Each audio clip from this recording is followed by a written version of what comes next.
I've seen things most people wouldn't believe. Hey, what's up, guys? I'm Brian. This is Tech Therapy. Thank you so much for joining me. We have a rare comparison today between the brand new 85-inch Sony X95L mini LED versus also the brand new 85-inch QN95C Neo QLED mini LED from Samsung. Why I say they're both brand new: the X95L just released last week. Robert Zahn of Value Electronics actually has it early, and one of the few places you can actually buy it is Value Electronics, as well as the QN95C, which isn't even available at the time of this video on Samsung's website at 85 inches. Both those TVs can be found at our good friends at Value Electronics, but having these two side by side is rare for the reasoning of typically Sony releases their panels a little bit later in the year, which they have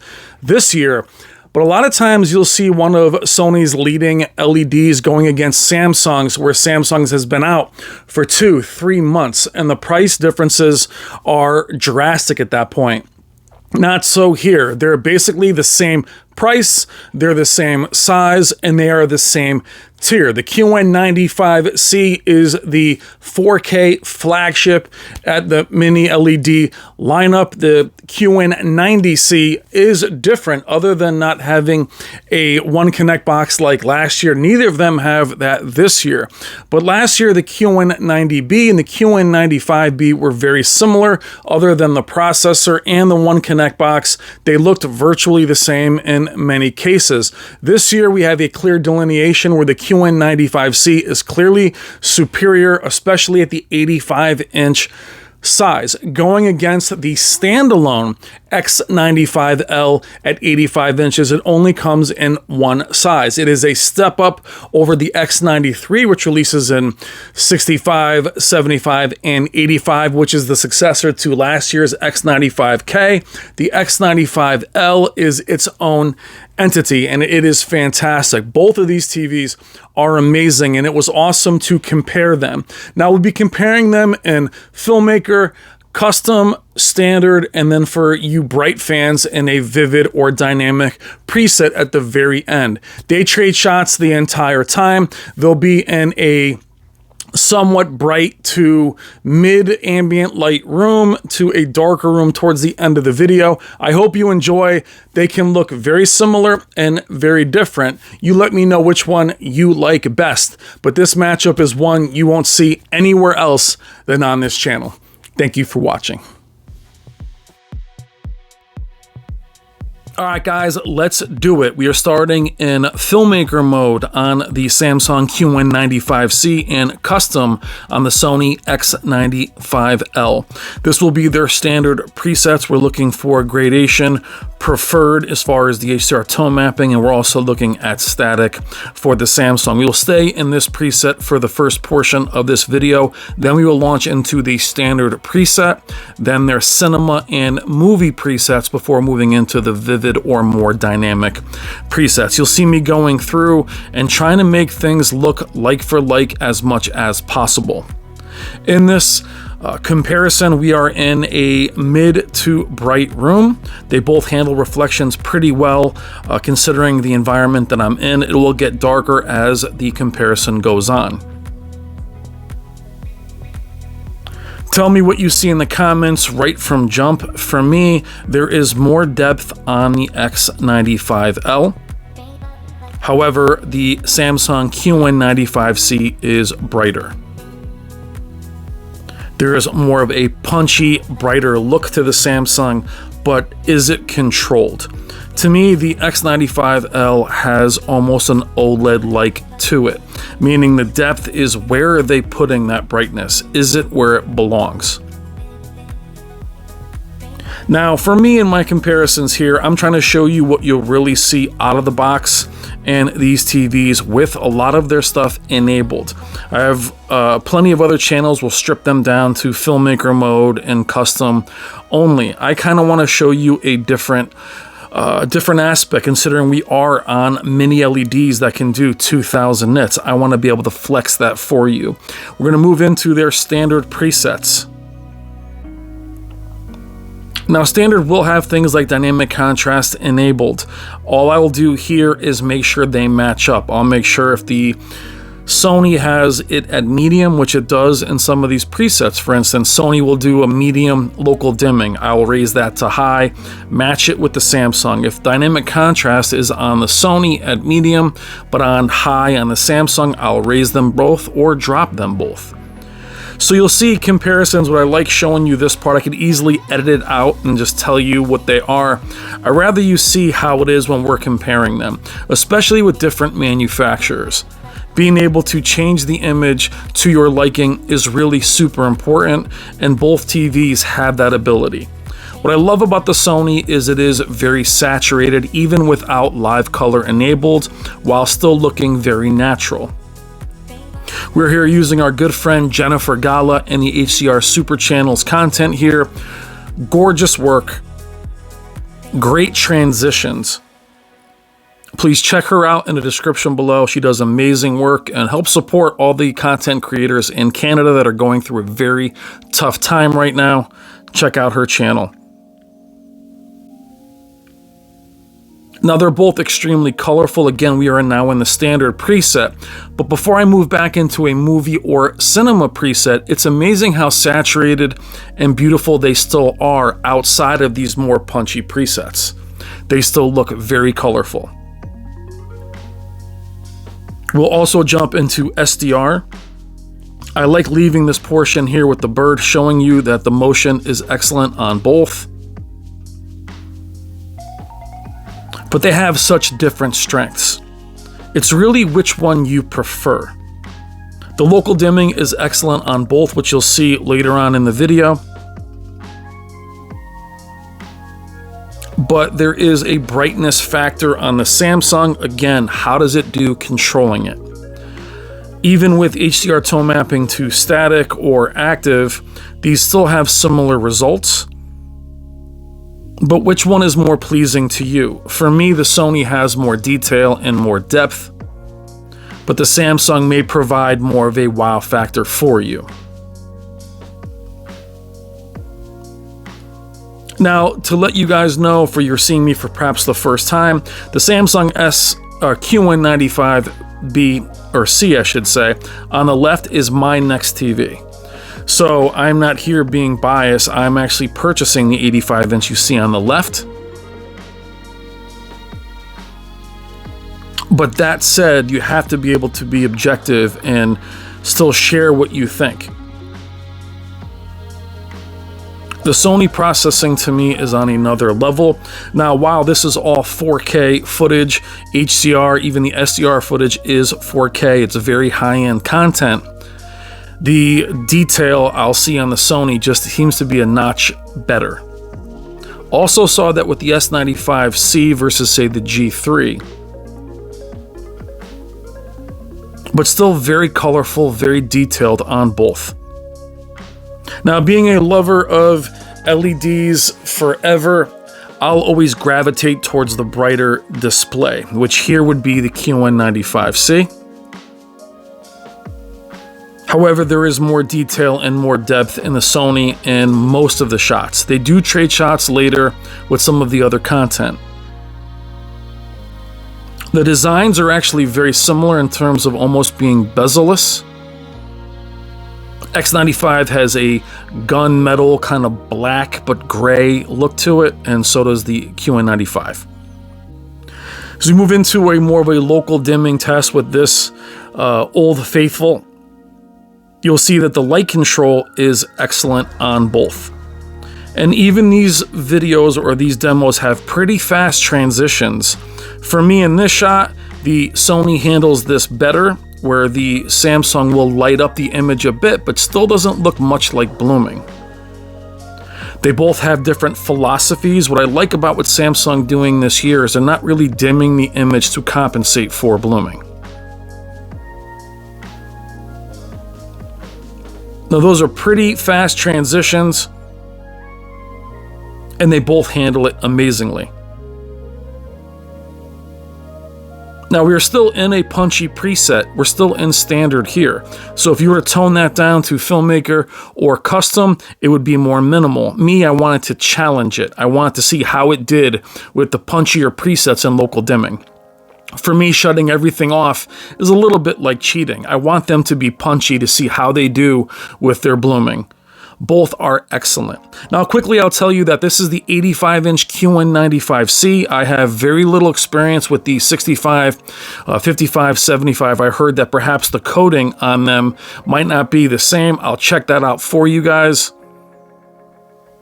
Now, here we're going to move back into movie and cinema. What I'm saying to you is the QN95C in bright room, the reflection handling is excellent, and it doesn't gray out the screen or anything, at least on the 85.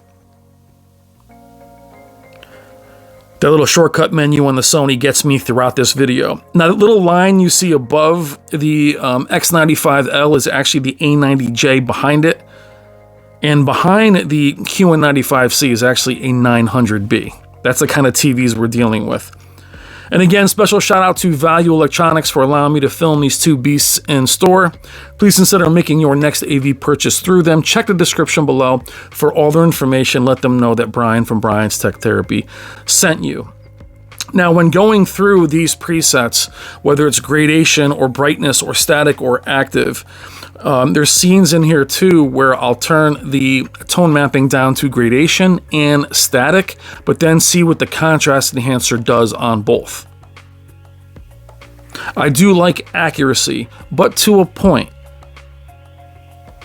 The creator's intent is important to me to a point. I am still a gamer. I am still an animation fan, a sci-fi fan. I don't want everything to look like a plasma, though I am a plasma fan. I fully utilize every tool in the toolbox when it comes to testing these TVs. For me, flexibility of image is extremely important on any TV you choose. Now with Sony, with the X95, there is a lot of flexibility of image throughout the presets. It can look very different.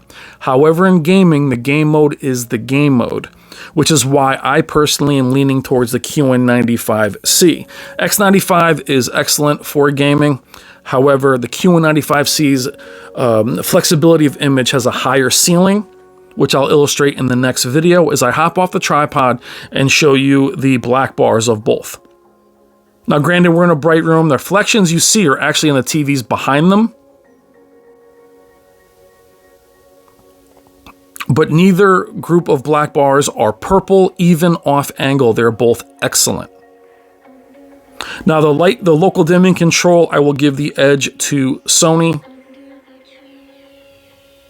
But the Samsung, being a brighter and a little bit more wild, still does an amazing job.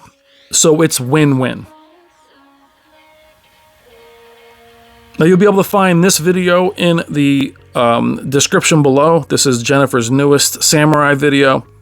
Again, very beautiful.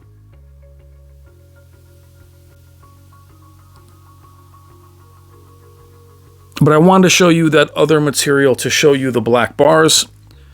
And guys, though you may ask, I will not risk the channel trying to show you movies, speeding them up, slowing them down. It's just not worth the risk of the channel for me.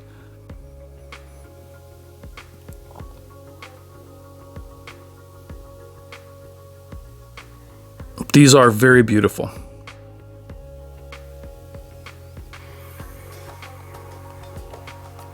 Now back to the transitions. They look fantastic.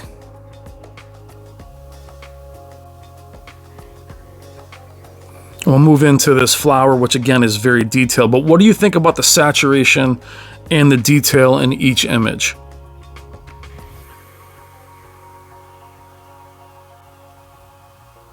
What do you feel is more colorful? Now, I love this scene here, and we'll transition back here, as she is walking to the right, or to the left of the screen. I want you to look at the trees in the background. And I'll pause it, and I'll move closer, and I'll also show you something in the settings that you have to keep an eye on. But which has more pop to you? Which has more depth to you? And if you look at the local dimming here, the Samsung's a little slower, a little bit more haloing in that image as I transition back into this one. And I want to show you the detail there on the trees. And there's a little bit more of a blur here on the Samsung, which I noticed with the S95C versus the G3. That little depth enhancer, that little processing, I think does make a difference on Sony. It's not just market speak. Now that said, I went back into the settings just to make sure, and I wanted to show you guys reality creation was enabled. So disabling it, going back into Samsung's and seeing their version of it. These are the things you have to be careful when doing comparisons, is making sure that all of these settings match up as well as they can, even though they are different manufacturers.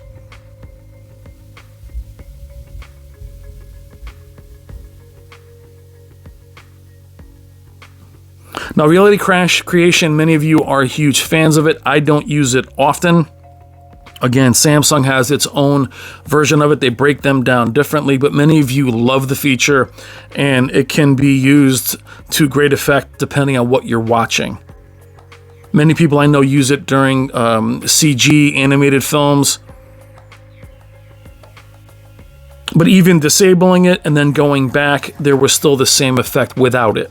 It still had a bit more detail, less aliasing in the image, where Samsung had no aliasing, but it was a bit blurry, if that makes sense. Now here the blues look completely different, though they're in the same temperature. But I want to share with you too how great a treat it is to sit here with these two monsters. Being an LED fan, I'm moving away from OLED simply because I am in the larger sizes. QD-OLED and MLA OLEDs are ruling the world right now. The only real safe place is at these larger sizes where they just can't go. But they both look stunning. Now, running movies on these two, they looked amazing. Now, as I transition into this film here, or this video here with the whites, look at the fur, the difference in the fur on both. Those little lines that are on the right Sony, that's just the frame rate, but there's just more detail on the Sony here. Now transitioning into SDR, neither one of them dim. They both stay punchy and vibrant. And they both look absolutely gorgeous. Now, in a lot of these shots, I do favor the Samsung because I am attracted to that brightness. I'm attracted to that full screen brightness.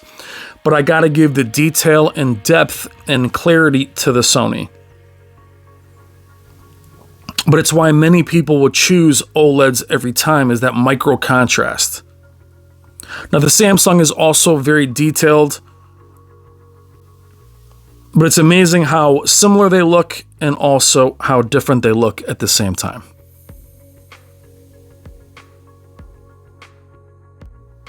Now, I'm sure that's a difference in peak brightness and or contrast ratio. Perhaps there's more contrast ratio on the Sony, or higher peak brightness, or you may have the same contrast ratio but a higher peak brightness on one over the other. But what do you guys think about, again, the detail, the saturation? What do you see with your eyes? I think we can all agree the local dimming is excellent on both. There are times where the Samsung looks more saturated, more unnatural, but for the most part, matching up the colors, they actually both look very similar. Meaning that even the greens in this scene here still look saturated, and even sometimes more saturated or deeper on the Sony. They both did a tremendous job this year. Again, there's only one size for the X95L, 85 inches. The X93 has the 65, 75, and 85. That's the actual successor to last year's X95K. The X95L, its own thing. QN95 has, I believe, a 65, 75, and 85. 85 is fantastic.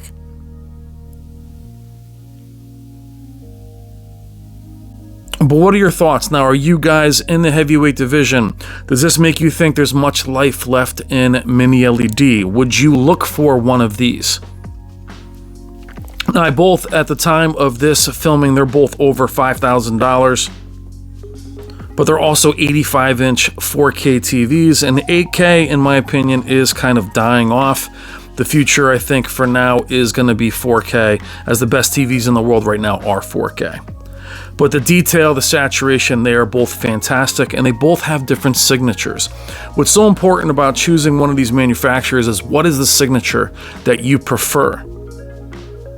I'm not super interested in what's right or correct or the director's intent. That's not super important to me. It's what you like. What is your preference?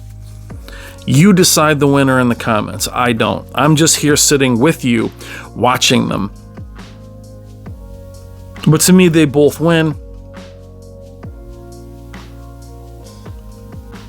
Now, this is a very tough demo here, and they both pull it off amazing. There is an irony to some of the best demos are LG's QNED 8K demos, but they both do excellent here as well. Maybe a touch brighter, a little bit more of haloing on the Samsung, but just a touch, not a lot. And again, I'm sure you can strip them of the processing and make them look a little more dull to control the local dimming. But the fact that they behave that way, even with dynamic tone mapping enabled or active tone mapping or brightness preferred. Now here for you bright fans, we're going to move into like a dynamic and vivid settings on both. These are out of the box. Everything is ramped to its max to see how bright they really get. And we'll stay this way for the next two demos. Again, this is not for everyone, but I do want to get everybody's preference here. Cinema, filmmaker, movie, dynamic, standard. I want to cover them all, not just cater to one specific group. These videos are very long. They're long on purpose. I am a long form creator. And for those of you guys watching the premiere live, thank you so much for being there. I love you guys. I want to give you something to watch for long periods of time. The fast forward rewind button are there for a reason. You can see there now is the transition, a little slower on the Samsung, but not by much. And you'll see it again here, a bit more blooming on the Samsung. Again, these are really fast transitions, so some of that's the camera. However, they're both filming at the same time, so you can kind of take that excuse away for a minute. Which do you prefer? In this comparison, I would say I prefer, or at least favor, the Sony's detail, clarity, and depth. For overall impact, I would go with the Samsung in terms of full field brightness. Some of you will be more attracted to that. I know I'm more attracted to that. But if I was going to say who may be the winner here, it seems like Sony's processing is just a step ahead. And that's what they're primarily focused on. And you can see the areas where the Samsung is brighter. It is evident at times, but at what cost is what we always have to ask ourselves when we deal with peak brightness. I have also no rainbow effects on either of these panels. They're both very clean. You'll see in the next video where I'll do a gaming comparison, which will be just as long as this one to show you how different they look in gaming.